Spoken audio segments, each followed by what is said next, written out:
Inteligência artificial é uma revolução tão grande quanto foi a internet. A diferença é que as pessoas demoraram 20 anos para fazer com que a internet virasse parte da vida cotidiana. É mais ou menos isso mesmo, 15 a 20 anos. A inteligência artificial vai ser muito mais rápido. Decisões a respeito das nossas vidas vão ser tomadas por inteligências artificiais.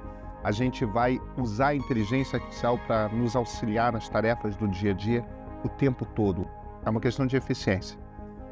A tecnologia chegou, a tecnologia ajuda a compreender dados. Fundamentalmente é isso. No caso da Nova Escola, a gente trabalha com professores de escolas públicas. Então, a gente tem olhado justamente para como a inteligência artificial pode colaborar com a educação, né? E a gente tem visto que a inteligência artificial ajuda a ter uma entrega mais personalizada para a necessidade de cada professor, atendendo a diferenças regionais, a diferenças dos níveis de aprendizagens dos estudantes que os professores trabalham, né? Então, por meio dela, a gente tem muita potencialidade de conseguir ampliar ainda mais o nosso impacto na educação pública. A IA pode sim impulsionar e muito as causas sociais e ambientais. O terceiro setor é quem tem mais potencial para transformar a inteligência artificial numa ferramenta de transformação social e de criação da sociedade que a gente de fato quer viver.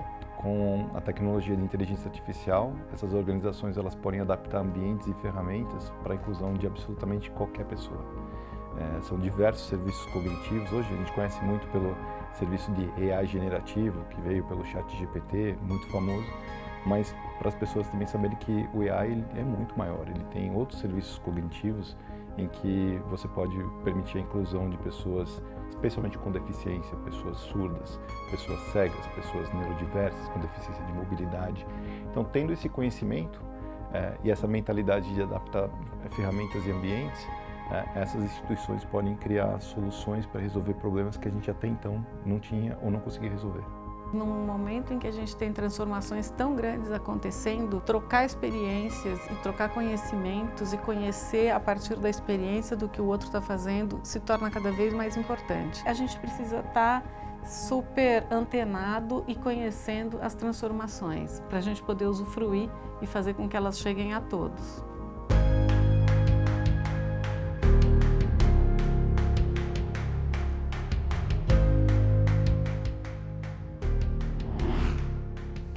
Não era tão claro o quanto que a internet ia ter impacto na vida de todo mundo.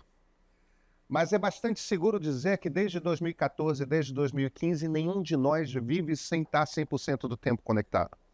Foram 20 anos para a internet se tornar algo que é parte do tecido do nosso cotidiano. A previsão dos caras que inventaram inteligência artificial é de que isso, dessa vez, não vai ser em 20 anos como foi com a internet, vai ser em 10. E o marco zero é 2022, que é o momento que Midjourney, ChatGPT, etc. começam a entrar na nossa vida. Inteligência artificial não é inteligente. Inteligência artificial é uma grande calculadora probabilística. Um LLM, um Large Language Model, um grande modelo de linguagem como o GPT, o que ele faz é o seguinte, ele faz conta. Ele deglutiu na versão 4O uma quantidade de textos que levaria para um ser humano 20 mil anos para ler. Olha, a Revolução Agrícola, a invenção da agricultura tem 10 mil anos. Nenhum de nós conseguiria passar 20 mil anos lendo nada. Ele pegou essa quantidade toda de texto e ele faz conta. Perante essa pergunta, qual é a palavra mais provável de abrir a resposta? Qual é a segunda palavra mais provável na sequência? Qual é a terceira? Qual é a quarta? Qual é a quinta? Ele está fazendo conta, ele não está pensando. O ponto aqui é, ele não conhece fatos, ele não sabe distinguir o que é verdade do que é mentira. Isto não é inteligente, apesar de a gente chamar de inteligência. As questões que eu queria trazer aqui, em essência, para tentar amarrar essa nossa conversa, é o seguinte. A gente, em muito poucos anos, não vai conseguir viver sem esse negócio. Pensa que todo esse processo da coisa, desde a parte de detecção de padrões que se repetem, passando pela parte de emulação dos sentidos humanos, chegando ao ponto da criação humana, todas essas ferramentas começam a se juntar nesses assistentes. Como que esse tipo de tecnologia pode trazer eficiência, capacidade de ampliar o tipo de conclusão que se toma, mas também o como que ela traz imensos dilemas éticos. Sabe, esses troços são alimentados com dados que nós produzimos dentro das nossas sociedades.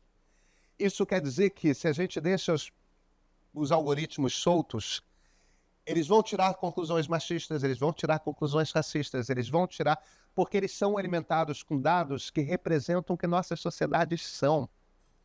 Então, um dos cuidados muitos que precisamos ter com inteligência artificial é esse cuidado de usar para o máximo dela, sem desligar do fato de que o dado tem viés, porque ele é produzido numa sociedade que tem viés, e principalmente no terceiro setor, esse tipo de compreensão de saída é fundamental. Tudo que a gente vai fazer na nova escola, a primeira coisa que a gente faz é entender como é que os professores estão olhando para esse assunto. Então, a gente foi perguntar para os professores como é que eles estão usando a inteligência artificial. Em 3 dias, 20 mil professores responderam. 57% dos professores disseram para a gente que a inteligência artificial é uma oportunidade para melhorar o trabalho deles, para colaborar com o trabalho deles.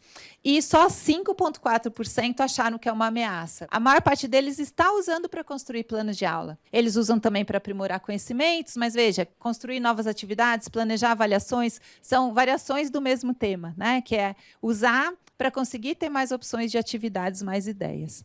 E o maior benefício para os professores é a economia de tempo. O professor é um profissional que a maior parte 90% do tempo de trabalho dele é dentro da sala de aula, com os alunos, tendo que, de fato, fazer atividades com os alunos. Então, ele tem muito pouco tempo para planejar o que ele vai fazer, para avaliar o que ele fez na aula, para pensar nos próximos passos. E as ferramentas tecnológicas ajudam ele a ganhar este tempo e a mais rapidamente preparar o que ele vai levar para a sala de aula.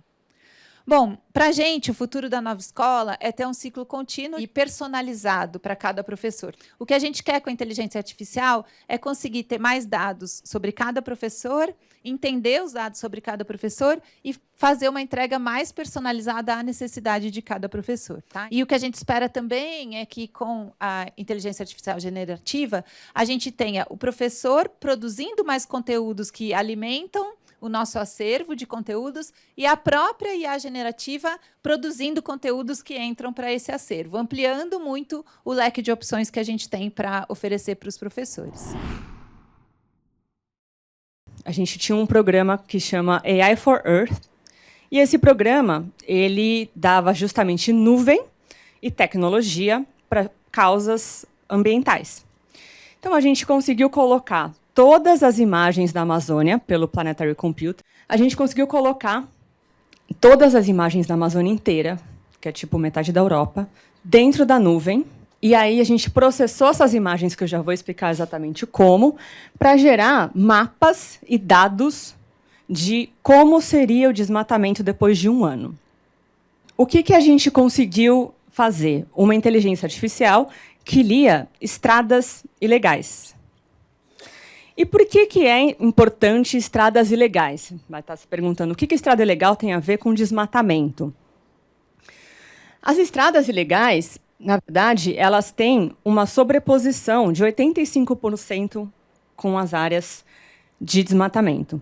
Então, o que se percebeu? Se percebeu o quê? A primeira coisa que se faz quando se quer desmatar uma área, você tem que chegar nessa área. E desmatar, gente, não é tão fácil. Não é simples, é caro, precisa de equipamento, precisa chegar lá na área. Não é qualquer fogueirinha que vai desmatar uma área grande.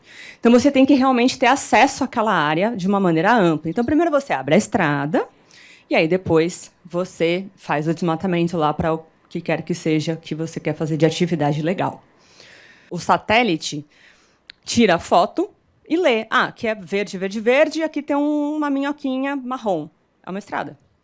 a gente ensinou o algoritmo a ler aquela pequena estrada ali e entender que antes ela não existia, agora ela existe. Então, quer dizer que ela surgiu. Se ela surgiu, quer dizer que tem alguém interessado aí nessa área, né?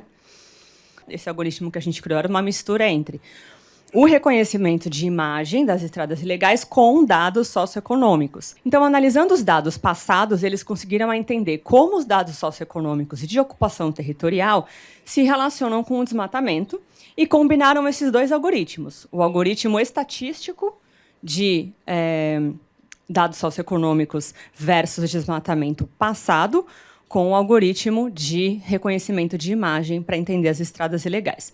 E, com isso, voilá, temos a Previsia. Ali em cima tem um mapa de calor. Quanto mais vermelho, maior a chance de desmatamento. Quanto mais rosinha, menor a chance.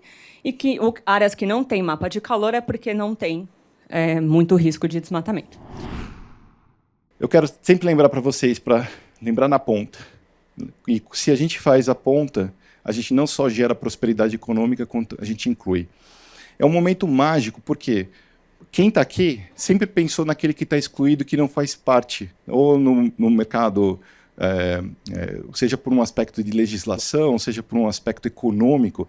Hoje a gente tem uma condição de endereçar esses extremos, tanto com resultados sociais e econômicos. A gente brinca internamente do show me the money, show me the meaning. Você conseguir fazer duas coisas que, se economicamente, também é viável, porque o custo marginal é muito baixo, coisa que a AI consegue trazer. Videozinho, para exemplificar o que eu falei. My name is Anton and I'm from Ukraine.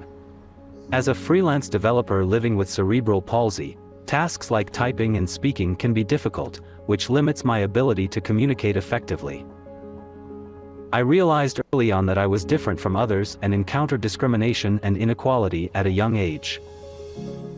I always inform my clients about my disability. Moreover, I present it as an advantage because it provides me with extensive experience in solving complex and unconventional problems. When I first heard about GitHub Copilot, I was doubtful that it could handle such a complex task as coding, but I was surprised at how helpful and relevant the suggestions it gave me were. Because of my disability, it's easier to type fewer characters.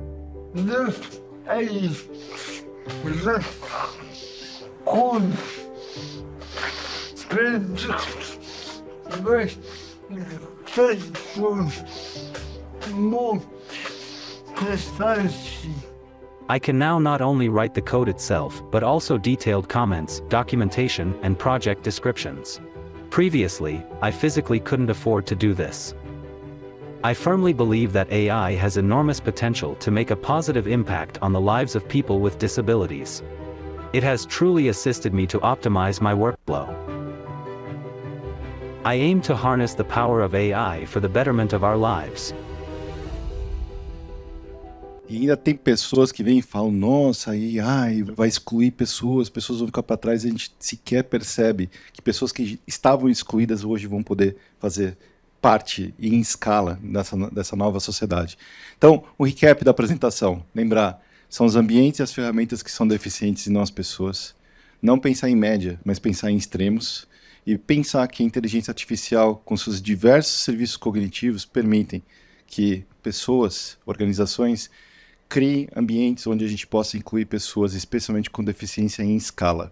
Então, o que vocês sabem hoje não é só uma questão de oportunidade, é uma responsabilidade, lamento. E vamos levar para mais pessoas, para a gente levar esse conhecimento e garantir que a gente consiga incluir mais e mais pessoas nesse mundão de meu Deus. Gente, muito obrigado pela oportunidade, obrigado pela plataforma.